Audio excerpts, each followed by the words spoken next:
This is VSiN, the sports betting network. The numbers told the story, they always do. It's one of those idiots who believe in analytics. This is a numbers game with Gil Alexander on VSiN. Good Wednesday morning to you. It is a numbers game at VSiN, the sports betting network, VSiN.com, Game Plus, iHeartRadio, YouTube TV, and of course, Sirius XM channel 158. It's radio's Gil Alexander, everybody.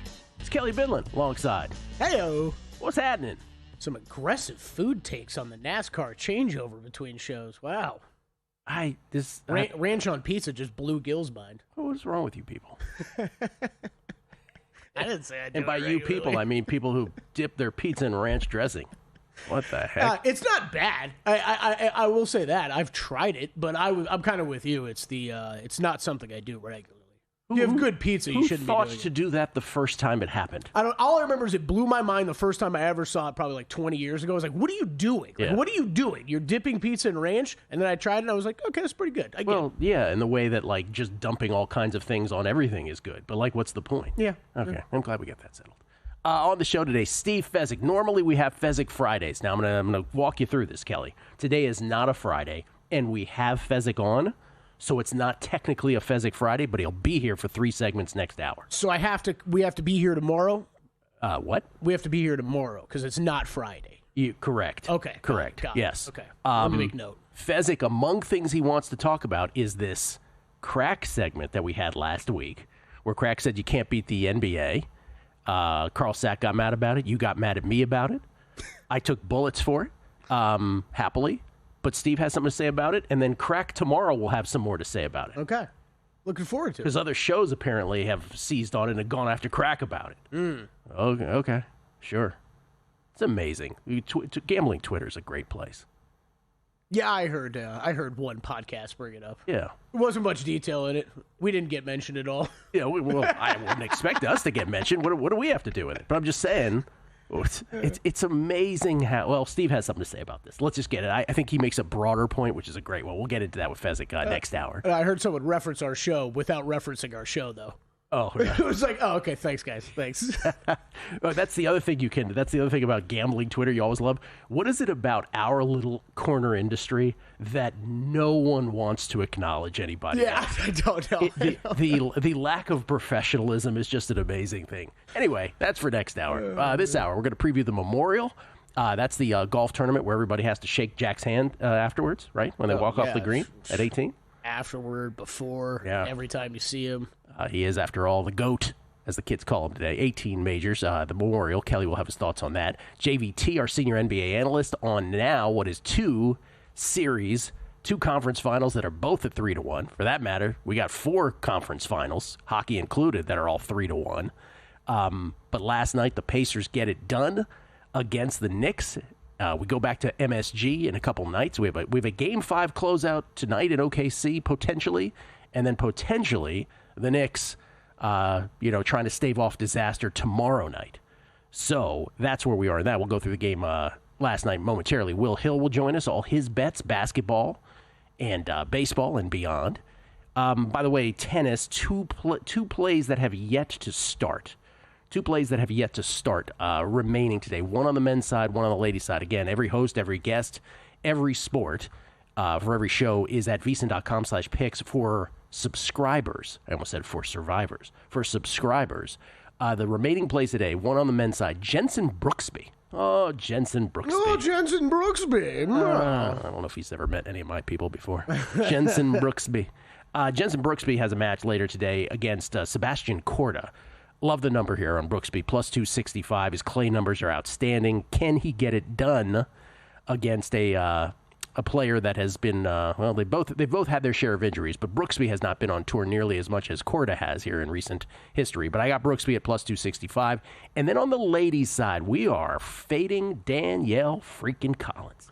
By the way, she is as unlikable as ever on the court. You watch just some of her things. Oh, don't worry, I'll get it. I was a ball girl. She does it like the manner in which she speaks is just so off-putting. Anyway, that's not the point of the fade. The point of the fade is that Olga Danilovic has great clay numbers, and at plus 132, we're taking her as well. So Jensen Brooksby on the men's side, Olga Danilovic on the ladies' side. The 2 plays we had remaining yesterday split. But when you're playing all dogs, that's not a bad thing. That's a good thing. That's Olga positive. Danilovich. That's Sorry, that's I just right. wanted to say it. Danilovich. The other thing that happened, so Will Hill, not our Will Hill, not the Will Hill, but I'm talking about Will Hill Caesars. Eric Biggio tweeted us during the show yesterday that they were going to put up most wins in the month of June for Major League Baseball, that market, yesterday afternoon, and in fact, they made good on that, and they did. So I dove into full research of that. Now, here's the thing. I don't want to talk about it yet today because Circa hasn't put them out yet. So I may go ahead today and make a bet at William Hill Caesars. Okay. But I want Circa because Circa has the tie-breaking rules with the fewest losses and run differential, whereas Will Hill is a dead heat shop on this. But good on Eric Biggio, good on William Hill Caesars for putting this out days in advance. We don't usually get that. So anyway, I've narrowed it down to 4. Narrowed it down to 4 teams. The other thing that started to happen with this is I get unsolicited DMs and texts with everybody telling me what their picks are, right? Before I even have a chance to research it. I hate being, I kind of... You don't want to be swayed. I don't want to be influenced. I just want to know this. I just want to be in a thing. Anyway, I went through it, and I didn't land on any of theirs anyway. But you know what their common team was? I'll tell you what their common team was that I am not betting. The Texas Rangers were their common team. Okay, all right. Everybody seems to love the Rangers. So what day should we plan on the Gill breakdown? Tomorrow, Friday? Let me figure out. Let me go after the show. I said I would do this yesterday. I failed to do so. But I'll go out to the desk here afterwards, the ticket window, and I'll say, hey, Circa, when are you putting out your June wins? If they say today or tomorrow, I'll probably do it if they say today, I'll do it tomorrow morning. And if they say tomorrow, we'll do it on Friday. That's right. And if they say not even then, well, God help us, I'll just do it Friday morning. Right, yeah, we'll do it Friday regardless. Yeah. Here's by the way, here's the May most wins now with just 3 games left for everybody at the top except for the Phillies who are at the very top. They have 4 left, so the Phillies are in the catbird seat. I think every one of these teams won yesterday, if I'm not mistaken. So the Phillies are 8. By the way, this is a very interesting month. I don't recall seeing this in the 8 months that we've done this, 6 last year and 2 this year.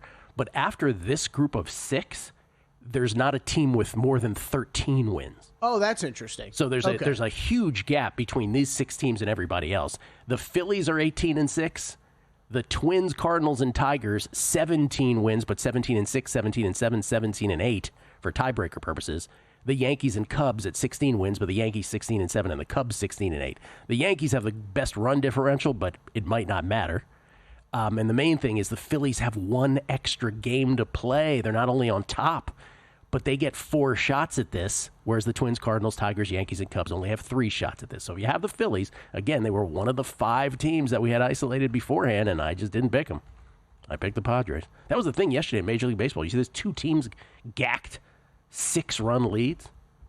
I saw one of them. The Marlins put up a 6 spot against the Padres in the first.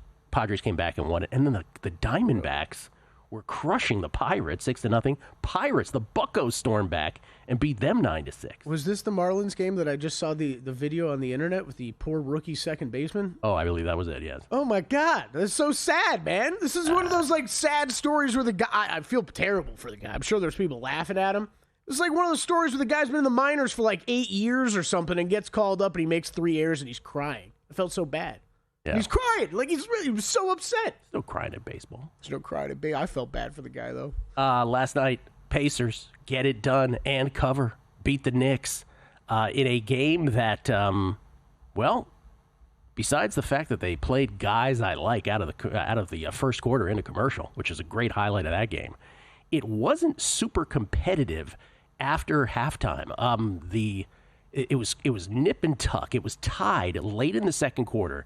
Then the Pacers scored the last 6 points of the second quarter and then extended that run into the beginning of the third quarter. So they actually went on a 14-0 run, end of second, early third, to go up 12 points. Their biggest lead was 15 with 9:52 to go. The Knicks did make some inroads, but they never got it closer than 6.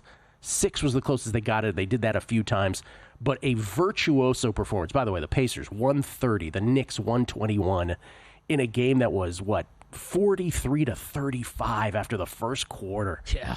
Unders were donezo from the beginning. But a virtuoso performance from Tyrese Halliburton, 32 points, 12 boards, 15 assists. This was interesting because when we went into halftime, they said he had 9 rebounds. By the end of the third quarter, he only had 8 rebounds. Did you see this? Yes, I did. Yes, they took a rebound away from him. But he did get to the triple-double, not only 32, 12, and 15, and no other Pacer had more than 5 rebounds, but he had 4 steals and 0 turnovers.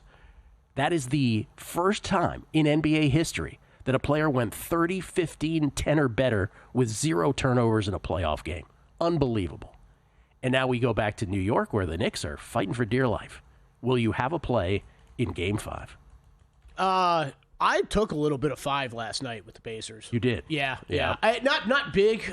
We've got our series prices. I don't think the Knicks are completely dead yet. Like, this has still been it's still been a fairly tight series game to game. I don't think there's a massive separation between these two teams, but maybe the Knicks got a chance back at home, and if it goes back to Indiana, though, I think longest we're seeing this is go 6. But yeah, I was a little surprised seeing there was 5.5s that opened up. I wasn't able to grab one of those, so I took up a small piece of +5. I'm seeing some 4.5s now. That's where it mainly went to 4.5. I actually think a lot of the spots are back out to 5 this morning. Yeah, mainly 5s I'm seeing. So yeah, I'll wait. I mean, if you're going to give me over 5, I'll be on the Pacers. It's just, man, they've got the Knicks playing their style. That's like every time I see one of these first quarters, Gil, where it's the Knicks are running with them, and I know they think the Pacers do such a good job with teams like the Knicks, and this could happen with the Thunder too, of you get them believing that they can play their same style of play as well as they can, and it's just fool's gold. You can't. Little Jedi mind trick they call you. Exactly. By the way, that whole thing we talked about yesterday when Brunson and Cat are on the court together, and then when you pull one of them off, it's amazing how that goes for the Knicks. As soon as you pull one of them off. Torched yesterday. Right, but as soon as you pull one of them off, things go well for the Knicks. Both together, not so much. More on this and the game tonight with Will Hill. Next.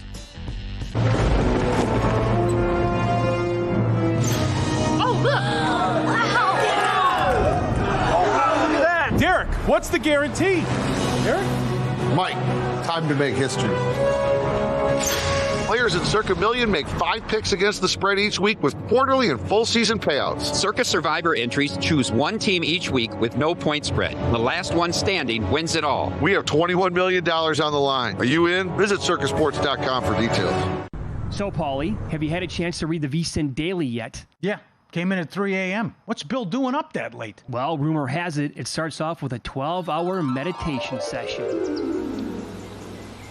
Then he just pours himself over film and live TV, really focusing and taking it all in. Bill's in with the biggest insiders, talking trade secrets, strategies, the whole 9, absorbing the info. And then and only then can the writing process begin.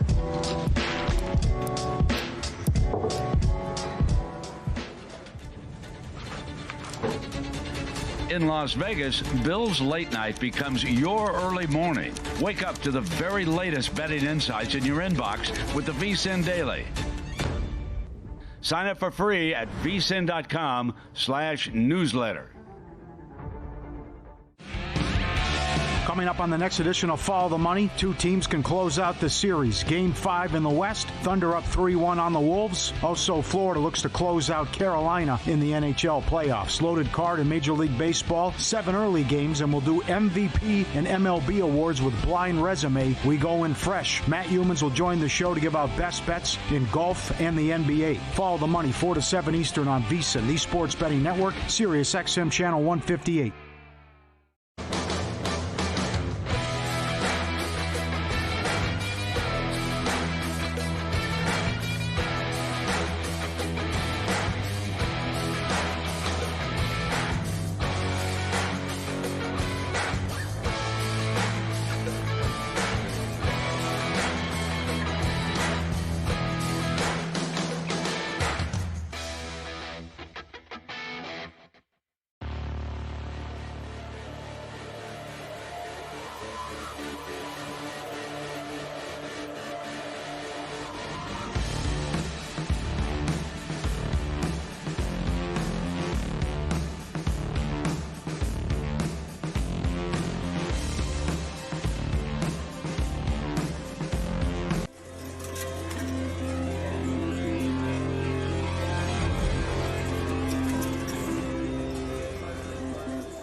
VSiN, the Sports Betting Network. Want to bet smarter? Start with Smarter Insights. Right now you can check out Wes Reynolds' Memorial Tournament preview, Greg Peterson's MLB picks, and the Timberwolves Thunder Game 5 best bets. That is at VSiN.com. And later today, you can check out Jonathan Davis's Panthers Hurricanes. That's Hurricanes, Kelly. Game 5 picks. Steve Makinen's MLB Analytics Report. And Mike Somich's MLB Futures to Consider. Right now, you can sign up for our annual subscription and get 14 months for only $199 with promo code PRO. Just head to VSiN.com/subscribe to sign up today. We get tweets at Beat of the Book. Las Vegas 514, yo. Shout out to Drew Dinsick. And a great assist from one young Kelly Billin for the amount of time before the Flavio Cobolli match started yesterday. Loaded up and hit. Definitely more than just a producer. Thanks, homie. What did you do? Did you put it up quickly? I just found the match and warned everybody was starting in like 10 minutes. Oh, that's very nice. Yeah. Okay. Good assist. Good job, Flavio got home. Flavio got home easy. Easy peasy. D-Gen Southern Gent. Maybe it's because I went to public school in the 90s and aughts. That's a good tweet. But dipping the cafeteria pizza in ranch became the only way I was able to stomach it after eating it for over a decade. Only way to stomach pizza, only way to stomach ranch. No, the pizza. So like that's where I'm like, public school pizza. The worse the pizza, I'm far more okay with the idea of dipping it in ranch. This is where I'm like talking like it's kind of like steak sauce, right? If you got a good steak, you shouldn't need any sauce. If you got a good pizza, you shouldn't need any ranch. Okay, that makes more sense. He asked, was this not a thing in the DMV? Schools are down in Florida. Well, I don't know about Florida for you, but for DMV, I don't know one person who did this. I don't think I saw it. I didn't see it until like college. I think college was the first time I ever saw anybody do that. Jason McKinney, sorry I jinxed your May Padres bet. I guess wearing my City Connect hat was a bad sign, but I had a great time visiting with you. It was nice to meet you as well. Remember, Jason was the young gentleman who he was wearing a Padres City Connect garb the day we talked about the Padres. So, no, it wasn't you, Jason, I promise. Sean's Fox Plays. I love the most wins bet in a month, but don't sleep on the team month wins under. Best bet continues to be Colorado under cashed with 6 days left in the month. It was 9.5. Can't wait for June under number. Also, DK let you bet most wins in a division. Yes, they did. We mentioned that. And we mentioned both of these at some point, Sean. The Rockies thing just continues day after day. What was their win total for May? Like 9.5. Wow. Yeah. Do you know what their record is in May? What's it gonna be for June? Okay, 4.5. It was 9.5. So we only show the top of the May wins. You know what the Rockies record is? What do you got? I want to get this correct. I'm scrolling to it right now. It was pretty interesting. You talking about that break though in the standings? Yes. Because I thought you were going to talk about I thought you were going like we haven't really seen this many teams bunched at the top. Oh, no. And I was like, We've seen that. I was like, no. I was going to kind of push back, and I was like, oh, that's interesting though. There is like this tier separation. Yeah. The Rockies are 4-21 this month. By the way, with a minus 97 run differential. 4.5 wins. Let's go. They can't get there anymore. The under wins. Steve the Proxy, how is this possible? The Rockies are on pace to spend $3.5 million per win, more than the Mets' $3.2 million per win, despite having a fraction of the expectations. Colorado's payroll is $123 million. Is this the worst team in baseball history? It is shaping up to be. That is for sure. Will Hill joins us now, courtesy of the Progressive Guest Line. You can follow him on Twitter at @NotTheWillHill. He is the star of the Shoulda Bet More podcast, Bear Bets Pods over at Fox, and of course the Mega Pod during NFL season at Beating the Book. How you doing, man? Kelly, what's going on? Actually had Kelly Billin on the podcast today for people that once they get finished listening to this and listening to VSiN all day can check out, and VSiN Primetime too. Got to throw VSiN Primetime a bone with my buddy Matt Humans. That's right, VSiN Primetime. Which 2 nights do you do it? Thursday and Friday, 7 to 11 Eastern. Thursday and Friday, Humans and Willie on the show on VSiN Primetime. I will say this because you were the first one to wonder about this. I asked Carl Sack about the Oklahoma City Thunder, who are trying to close out the T-Wolves tonight. OKC is a cool 8-point favorite. The total is 220.5. But you brought up the fact that they have not covered a single game on the road during this playoffs. Has any team ever, we wondered, won an NBA title not covering a game on the road? And Carl was kind enough to put it in the Killer Sports database. He says in his database, which only goes back to 2002, no team since 2002 has ever started 0-7 against the spread on the road in the playoffs, let alone gone on to win the title. Closest comp, the 07-08 Celtics, the KG, Pierce, Rondo, anything is possible Celtics. They started 0-6 against the spread on the road the year that they won the title, but then they actually did cover on the road. So there you go. Thunder looking for that kind of history as well. I actually remember that run pretty well, and I was betting back then. The Hawks actually in round one, as massive underdogs, took them to 7, and they got obliterated in Game 7. But that was one where that was a really dominant team for a team to go 7 in the first round. As far as tonight, it would be Minnesota or nothing. I'm going to have probably a small bet on Minnesota, just because I've seen this before where young teams with a chance to either win a championship or go to a finals get tight. I understand this is very narrative driven, but I make comparison to this Thunder team, to the first Warriors title team, 2014, 2015. I remember them being in the same spot, up 3-1 at home, chance to go to the finals, and they were just tight. They won, but it was close. I don't think they covered.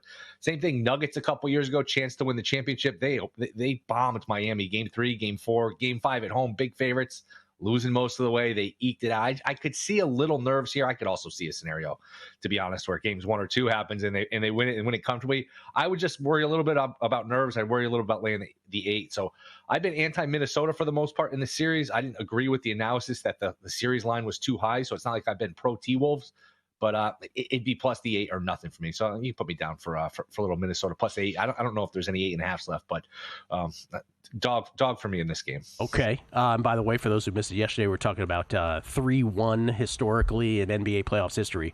Only 13 times in the history of the NBA. Remember, 0 times has a team come back from a 3-0 deficit. 4 have pushed to Game 7. But in 3-1 series, only 13 times has a team come back from a 3-1 deficit.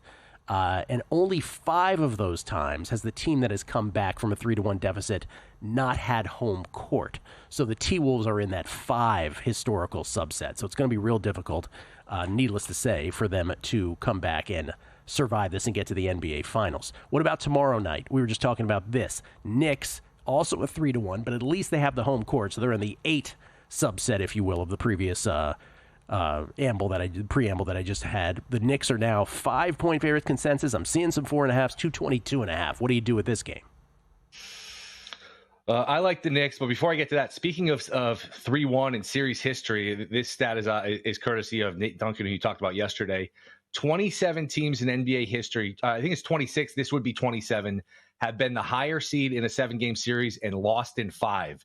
If the Knicks lose this game tomorrow, Thibodeau would be the coach for 4 of the 27, which is really, really remarkable when you think about it. I like the Knicks. I think that, I just have a hard time seeing them lose all 3 at the Garden. I think Brunson will get some calls. I know Indiana is not one of these teams where they get fat and happy once they steal one on the road, or these games are not gravy to them where they are, to other teams. They're just relentless. They're very competitive.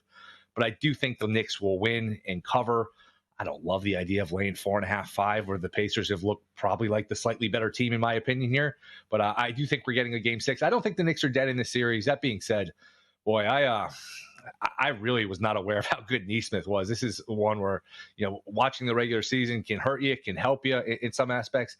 He is, and Kelly, correct me if I'm wrong, because you watch this stuff every night, one of the 20, 25 most valuable players in the league. What he does offensively with the threes, he is the ultimate 3-and-D player. And did you see this stat? Brunson and Nesmith were on the court last night for 30 minutes combined when they were both on the court. Brunson had 10 points. Brunson was on the court with no Nesmith for 6 minutes. He had 21 points in those 6 minutes. So Nesmith, even with the bum ankle, is really giving Brunson a hard time. So that's just, I thought, was a fascinating stat. Bridges has been bad for the Knicks, giving up 5 first-round picks for that guy. That guy is just, not that good defensively. Doesn't attack the basket. There's a lot to be concerned about with the Knicks, but when you look at 43% from three-point land last night, 43 rebounds as opposed to 31. They did a lot of things well and still lost the game comfortably. So, again, I don't love the idea of laying points here, but I do think we'll get a Game 6. I'd be surprised if the Knicks really lost all 3 of these at home and lost in 5. That would be a bad look for the Knicks. But give this Indy team credit. They are relentless. They're competitive, and maybe they're going to be in the finals here and without having to play a 6th game, which, what were the odds you could have got on that a month or so ago? Jeez. Yeah, Stan Van Gundy even mentioned at one point, Brunson is happy with anybody but Nesmith guarding him when Nesmith had to go to the bench. Baseball today, what do you got? Full day of Major League Baseball. I got a couple niche ones. Jared Young for the Mets. We were talking about this in the group chat. He's a DH for the Mets. He's a call-up. He gets pinch hit for after 2 plate appearances. So you can get under 0.5 hits, minus $1.20. I played that. Sometimes he's only getting 2 plate appearances. Sandy Alcantara, under 17.5 outs. He has been just downright awful all year. He keeps getting priced like the guy that won the Cy Young a few years ago. He's nowhere near that guy. So those two, I'm running up against the wall here, but I'll give you two futures. I think Jacob Wilson, -170 at FanDuel to win Rookie of the Year is good. I know laying a price this early in the season is dangerous, but he's so far and above the field. I think that price is justified. And I did bet Luke Weaver 15-1 AL reliever of the year, 0.6 ERA. He's the closer for the Yankees. It's a good story because he was a failed starter. You get the New York market. I think that 15-1 is a good price.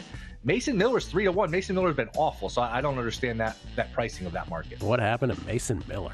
Yeah. Thank you, Will. Appreciate it, man. Thank you so much. VSiN Primetime Thursday and Friday night with Humans. See you guys. Thanks. See ya. Courtesy of the Progressive Guest Line. JVT, our senior NBA analyst on the other side. Oh, one other note to add to that 3-1 historical comebacks in the NBA. That coach is nowhere to be found. That's next. And they're off.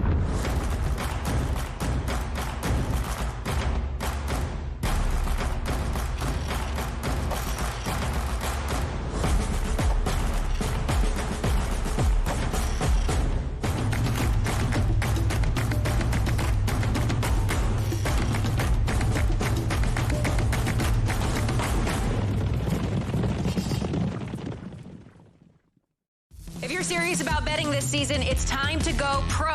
Right now, you can score 14 months of VSiN Pro for just $199. That's 2 extra months on us. We're talking daily best bets, exclusive splits from DraftKings and Circa, full access to the VSiN Watch app, and all of our betting guides, including the big one, the NFL betting guide. But don't wait, this offer is gone May 31st. Head over to VSiN.com/subscribe and use the code PRO, P-R-O, to lock it in and join us on the Sports Betting Network.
This is VSiN, the Sports Betting Network.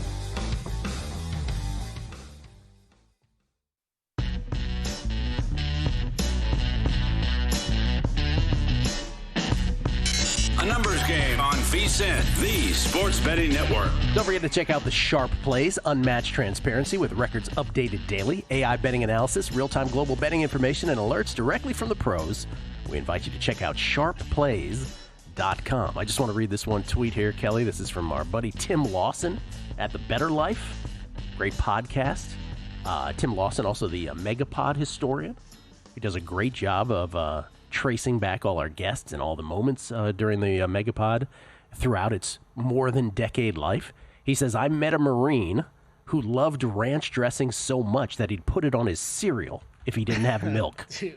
That is disgusting. How does that replace milk? It's so gross.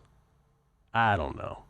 Wyatt Tomczyk, our buddy, says that when he was a kid, or maybe even today, he said he will just eat his cereal dry. He doesn't like milk. Even he will not put ranch on it, and he loves pizza with ranch. He's back there eating dry cereal often, but I just thought it was a work thing. He's another story. By the way, before we get to JVT, I didn't want to gloss over this stat that Will threw out about Thibodeau.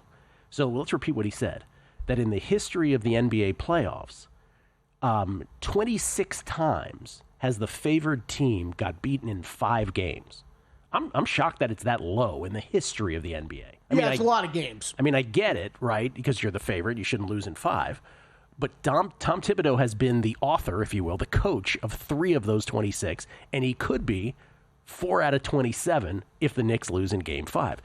I was mentioning the 3-1 deficits and how it's only happened 13 times in the history of the NBA that a team has come back from a 3-1 deficit, and in the case of the T-Wolves, only 5 times where you don't have home court in Games 5 and 7. So I got to thinking, what's the Doc Rivers stat? Of those 13 times, Doc Rivers was the coach 3 times that gacked the 3-1 lead. Yeah, those 2 are something special. It was the Orlando Magic in 2003 and then the Clippers twice in 2015 and 2020. He is not part of these playoffs, so we don't have to worry about that. I don't know that we're fully out of the woods when it comes to 2 things in the NBA. Tibbs being on the hot seat still. Yeah. And the Thunder going after Giannis. I don't think either one of those is completely done and set. You keep wedging that in. You want this to happen so badly. I think what do you want better, Wemby and Giannis, or that? Oh, Wemby and Giannis. That's more Wemby and Giannis for sure. Because if Giannis goes to the OKC and they make that work somehow, is this even fair? No, it's going to be disgusting. Not fair at all. The 79-14 Thunder. JVT joins us now. He, of course, is the co-host of Money Moves, which follows us each and every day with Stormy Bonatoni, and Jonathan Von Tobel. And, of course, he's our senior NBA analyst as well. He joins us now, courtesy of the Progressive Guest Line. You can follow him on Twitter at MeJVT. How you doing, John?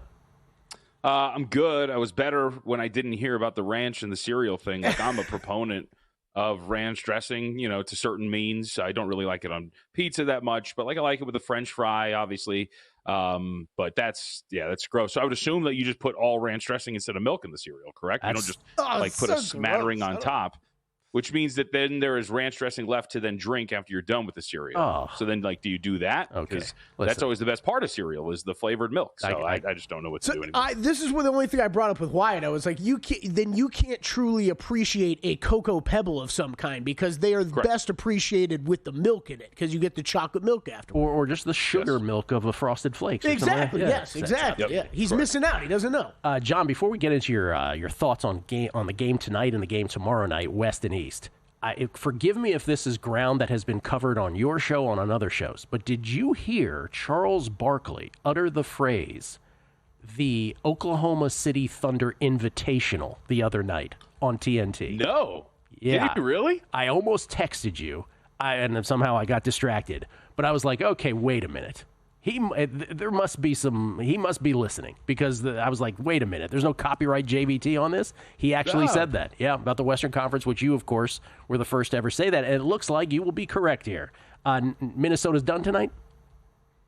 I think they're done in the sense of I think they lose. I think that this number is still a tad high. I'd probably go Timberwolves more than anything else.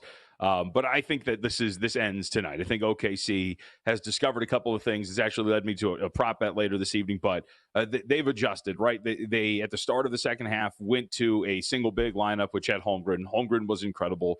The offense has not been good with Hartenstein out there. They've been good on defense, but the offense has really been lacking. They've really discovered that. They have not figured out, but they have done a great job on Anthony Edwards and Julius Randle throughout this entire series. I went on a little rant yesterday on the show, which, I thought the conversation yesterday or after that game was like, Ant's got to step up. Well, it's hard to step up when three defenders converge on your location every time you step inside the three-point arc, and you have to either shoot over all three of those guys or get out of that scenario. They've been very physical with them. I've been amazed by what the Thunder have been able to do defensively to cut off the water within 4 feet of the basket for Ant, and I think that's going to continue. So along with these offensive adjustments, I think the Thunder win.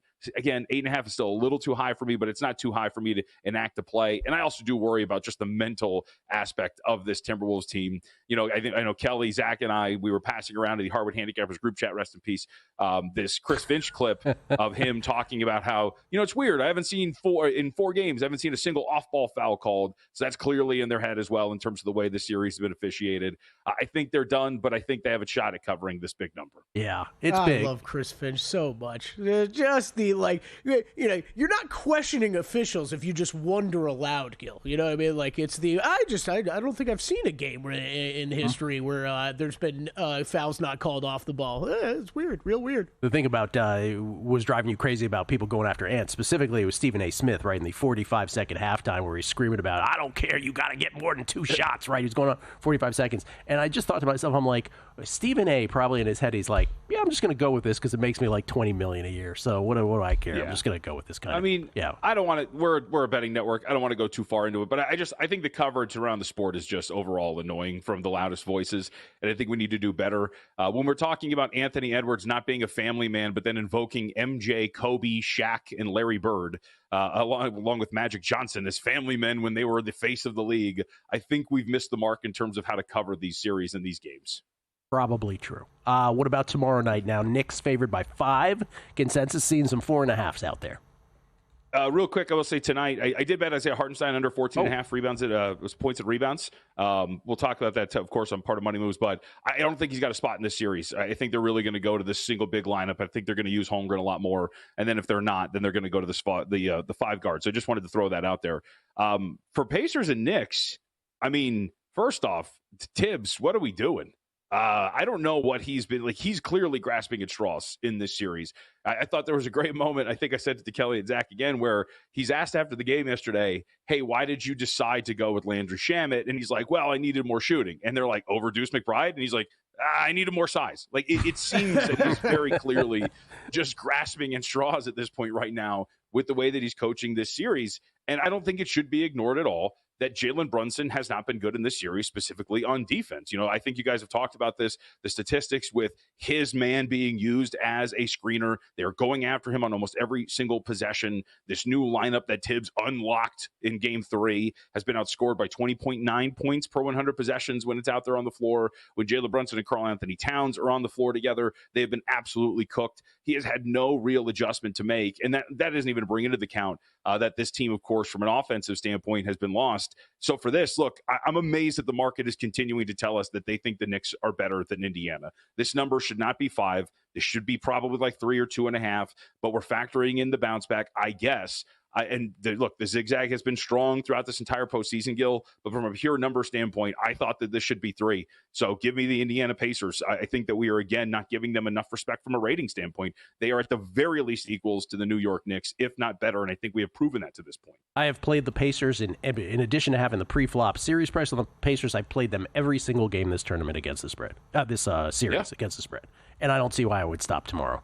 Okay, if it is in fact... That's been me from Game 2, if I could just know. I'm with you. Like, I came into this picking the Knicks in 7, but the way that this thing has been rated, for some reason, because they lost Game 1, the Knicks then got upgraded. And then, every single game, you're like, well, what are we watching here? I don't know what the market has been seeing here, so I'm with you. If it is in fact Oklahoma City and Indiana, which, again, non-betting related from a network standpoint, probably a nightmare. But from a betting standpoint, or not from a betting standpoint, just as you see the series, short, long, do you think the Pacers can actually, really make this interesting? Or do you just think this is an OKC run out? I think so. To go back, I'll use one of the questions that you used with me and for others during the Super Bowl, right? I think the question was, hey, if this is a blowout, what side is it more likely that it's going to be a blowout? And I think that the answer to that for this series is OKC. If one team's going to dominate and end this thing quickly, I think the Thunder would, because it's that classic matchup of best offense versus best defense. And we see in these late season matchups in whatever sport that generally that defense tends to dictate what is going to happen here. It's not that the Pacers are a bad defensive team. They've actually improved very much, but there's so many answers that the Thunder have with the way they can play on defense. There's so many backcourt defenders for this wing-heavy, backcourt-heavy team that I think that they're going to be able to answer quite a bit. I think the Thunder will win this series, and I think that it is likely that if they do, it is a shorter series in that range of like 5 to potentially 6 games. But I think 5 is a little more accurate. By the way, when I asked that question before the Super Bowl, if there is a blowout, which is the team most likely to be the author of that blowout? Wasn't the answer Kansas City from everybody at that time? My answer was Philly, so I don't know if that was. Like, I thought Philly was going to blow them out in a very large fashion, so I think that was Philly when I was listening to a couple of people. Oh, okay, so maybe it was Philly. People got that part right. Yeah, people got that part right. Yeah. Okay. John, a pleasure. Thank you so much. Appreciate it. See you guys in an hour. JVT coming up with Money Moves when we are done. Memorial Golf next.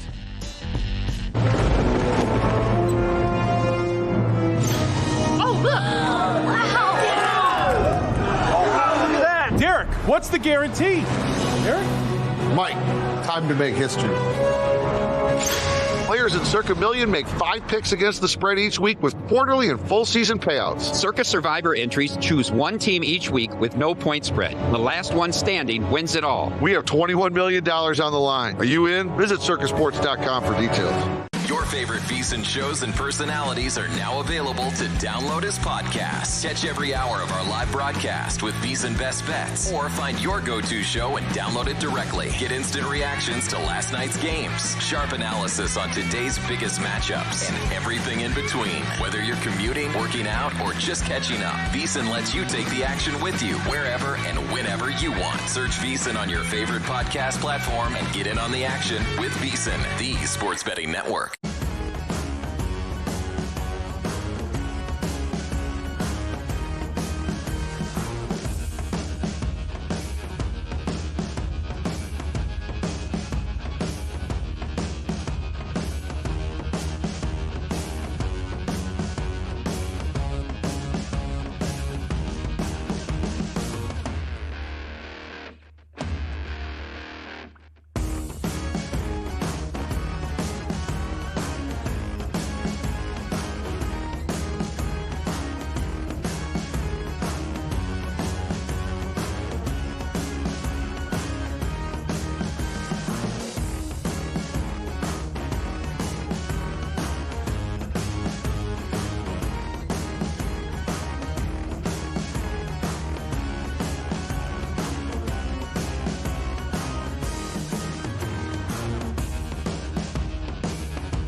Numbers Game on VSiN, the Sports Betting Network. Start your day with an edge and a game plan. The VSiN Daily Morning Bets podcast is your first look at the day's betting lines, sharp action, and market movement. Pardon me. In just 15 minutes, you'll get everything you need to know to make smarter wagers and stay ahead of the line moves, all before your morning coffee is gone. Hosted by VSiN's team of trusted betting experts, the Daily Morning Bets podcast is a fast, focused, and built for bettors like you. It's fast, focused, and built for bettors like you. That's Even correct. Me? I don't know. Oh, okay. Yeah. Listen to the VSiN Daily Morning Bets podcast wherever you get your podcast, or get it on the VSiN Watch app. The sharpest way to start your betting day, the VSiN Daily Morning Bets podcast. Check it out. By the way, you can check out this show and every show at VSiN. If you don't catch it live on the VSiN Watch app, it's really seamless, really well done. And each and every show has its own podcast. We have a Numbers Game podcast. Mm-hmm. We don't talk about that enough. Yep. Every single hour. It's on chopped up by hour. Does it get on YouTube as well? Every hour? Because we always have somebody who's like, where's hour 2? Yeah. It gets chopped up by hour, and every once in a while, if something I see goes hour wrong. 1, I don't see hour 2. Sometimes I see hour 2, I don't see hour 1. We also can't control. We send it all out there into the podcast, into the podcast universe. True that. Sometimes there are problems with certain services, if it's Apple or Spotify or whatever. So, how many times have we gotten the, hey, I don't see it up on Apple. Oh, and yeah. it's like, well, it's kind of an Apple thing. I don't know what to tell you. I do my thing where I just CC you and I pass it along. Right. Yeah. Yeah, podcasting this just in. Not exactly the most seamless operation beyond us. We had tweets at Beating the Book. By the way, does anybody tell me why they played Guy I Like out of the first quarter in a commercial? I'm very curious. Usually there's a rhyme or reason to why they play certain songs. I couldn't figure out I feel why like that was. I heard one other last night. I can't remember what it was now, but I was like walking to the kitchen or something. I'm like, what the heck is this going on right now? Matthew Mayberry. And does a producer, just one lone person in a corner, make these decisions on the music? Good question. I would think no. Matthew Mayberry. I've seen someone put ranch on scrambled eggs. Meh. Michael Salvino. I don't know why that doesn't sound as bad to me. People put ketchup on scrambled eggs. You know what Wyatt just said behind the glass to me? What? He said, have you heard of Oreo cookies with tuna fish? And I'm like, okay, just stop. All right, come on. What Stop are we making up doing? things. We're just making up stuff. I believe I got what did Rob Moreno texted me? Michael Salvino, congrats to all who had the Pacers, plus 1.5 for the series versus the Knicks. Yeah, that's already a casher. Steve the Proxy is a native New Yorker and lifelong Bills fan. Wings only belong in blue cheese. My wife's from California. She dips everything in ranch, which just proves one thing. Pizza in California is awful. Ooh. And then he adds, except Tony G of Tony's Pizza Napolitana in San Francisco and Pizza Rock. Yes, Tony's Pizza in North Beach is phenomenal. Where do you stand on ranch versus blue cheese with wings? Oh, blue cheese, period. See, I think there are so many. I like both. I like both, actually. But blue cheese can be so hit or miss. Like, there's good blue cheese, and then there can just be such crappy blue cheese that I'd rather have ranch. Okay. If I'm given that. Well, I'm okay with that. Rob Moreno tells me that our own Isaiah Wrinkle has tried ranch on cereal. What because leads, Isaiah Wrinkle would try any of it. What leads you to even, in No your head, idea, like, Gil. oh, I'll give this a shot? No idea. So gross. Chris Heath, I need a visual on what goes down behind the glass when the country club and track drops. Well, I'll tell you what. I'm going to pull out my phone right now and I'm going to do it because, ladies and gentlemen, it's time to go country clubbing. You know how to use that thing? Wow. All right, wait for this video on Gil's Twitter. 4.5 hours. Oh, excited.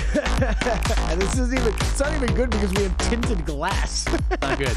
They're gonna have to record it themselves. Yeah, right. We're gonna need a Rob Moreno recording back there. Let me just ask you a question. Were you just suggesting that I, Gen Xer, am not able to use things on my phone? Actually, you are very... What an ageist thing to say. You are very skilled with your phone. I did just learn this morning, though, that you haven't had internet for 3 days and have survived somehow, though. Sunday night, my, thanks Cox Cable. My internet just goes out, right? Now, this happened before. You do take the plug out, you put it back in, you restart your Roku, whatever. There's all ways around it.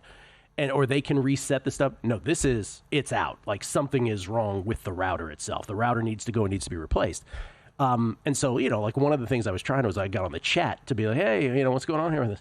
So it's like not working. And in the middle of the chat, they're like, hey, while you're here, can we sell you this other stuff? I'm like, are you for real? That. Is this what you're doing right now? Would you like to give us some feedback on our performance? It's like, do you really want me to give you feedback on your performance? Oh my God. I'm kind of I might be coming close to the end as well because I've had a problem with a cable box like every week for the past 3 weeks. And then this morning, my internet was down. That's why I actually thought we were having the same problem. Yeah, now I had to come in here early. Now, the fortune for me is that I can take 20 steps up the hill and I'm at the Aria. So I just go to the sports book. Yeah, and you're okay. Yeah. All right, the Memorial. We're just saying the same things now. All right, go. I'll stop talking. Let's do the rest of the show in unison. You just said, all right, the Memorial, both of us. All right, go. That was good. All right. Hey, Gil, second to last signature event of the season.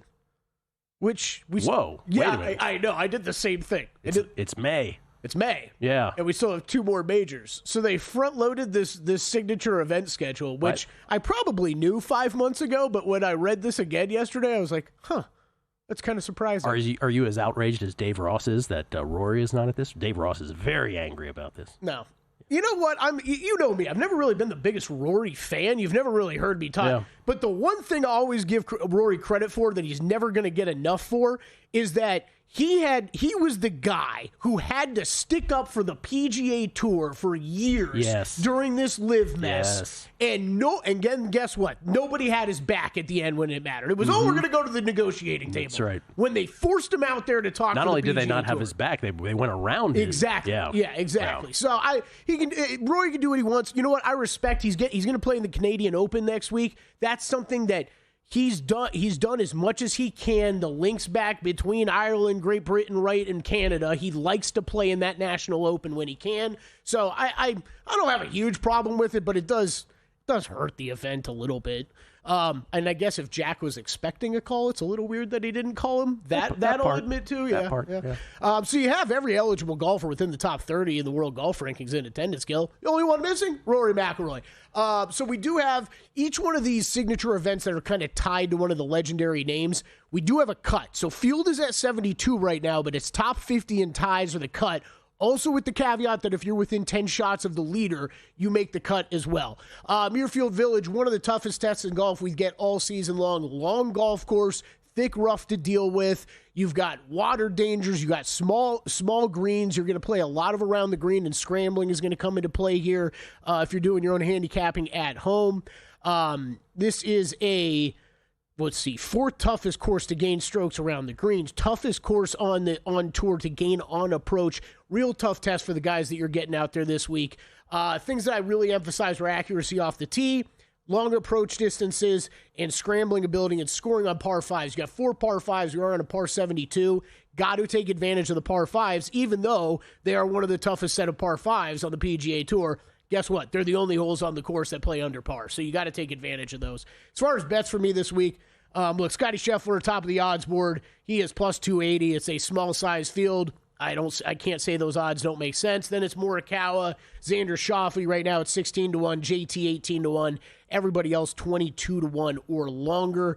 3 outrights for me this week. I did play Xander. I'm gonna give Xander a shot this week, Gil. I think he's getting close to getting back to that form, or some of that form that we saw last summer when he had finally broken through and started playing like one of the best players on the PGA Tour. The club speed, what he's doing off the tee right now is incredibly impressive. It's just kind of getting all the other parts of his game together, and he's done really well here at the Memorial. He's got 5 top 20 finishes in his last 6 years. So really like him this weekend. Play an outright on him, 19-1, cover it with a top 5. Other outrights for me then, Keegan Bradley. I'm going back to Keegan. He has looked really, really impressive recently. In the last 12 rounds, he is second tee to green in this field, 17th off the tee, 17th on approach, finished T8 at the PGA, T30 at the Truist, T18 at the RBC Heritage, all elevated events. This isn't a course he's had a ton of success at, but a 50-1 in this short of a field, I think it's a good number on Keegan, so I'm going to play him in the outrights and cover it with a top 5. And then Shane Lowry, I initially didn't play an outright on him, but I got convinced on long shots. Check it out now up on YouTube or wherever you can find your podcast. You've bet a lot of Shane Lowry this year, haven't you? I have. Yeah. I was really just going to stick in the top 20 market, though. Matt convinced me. I jumped on an outright with him. Look, he plays tough courses very well. He's also played this course particularly well, T16 and a T6 here in the last 4 starts of his. He did miss the cut at the PGA, so keep that in mind. But all the stats that I was really emphasizing this week, he really checked the boxes for. So I'm going to go Lowry outright, and then I'm going to play him in the top 20 market there as well. And then the other guys you see on there, Siwoo Kim, Siwoo Kim and Corey Connors, I love this week. Just sticking in top 10 and top 20 markets with those guys, though. I'm not sure the exact same win equity is there. Corey Connors has been a top 20 machine, though. I'm not going away from that right now. Favorite bet of the week, Harris English and had plus money in a tournament matchup over Ben Griffin, who just won for the first time on the PGA Tour. I'll take that. Harris English rated out pretty highly for me this week. And then I hate to do it, Gil. I love Berger. He still rates out high for me. How dare you? But this is just a numbers play. I'm getting plus money on Siwoo, so I played him in a matchup. It's a numbers play. It's a numbers game. That's right. I understand. Okay. Thank you for that. Country Club. We'll see if we can get some video from behind the glass for those who requested such things. I'll review my College World Series bets. We'll talk about the potential series matchups in the NBA, what those series price odds are. And Steve Fezzik will join us. It's a numbers game right here at VSiN. And we're out. Okay, give me 1 sec. I need to load funds into my gaming app.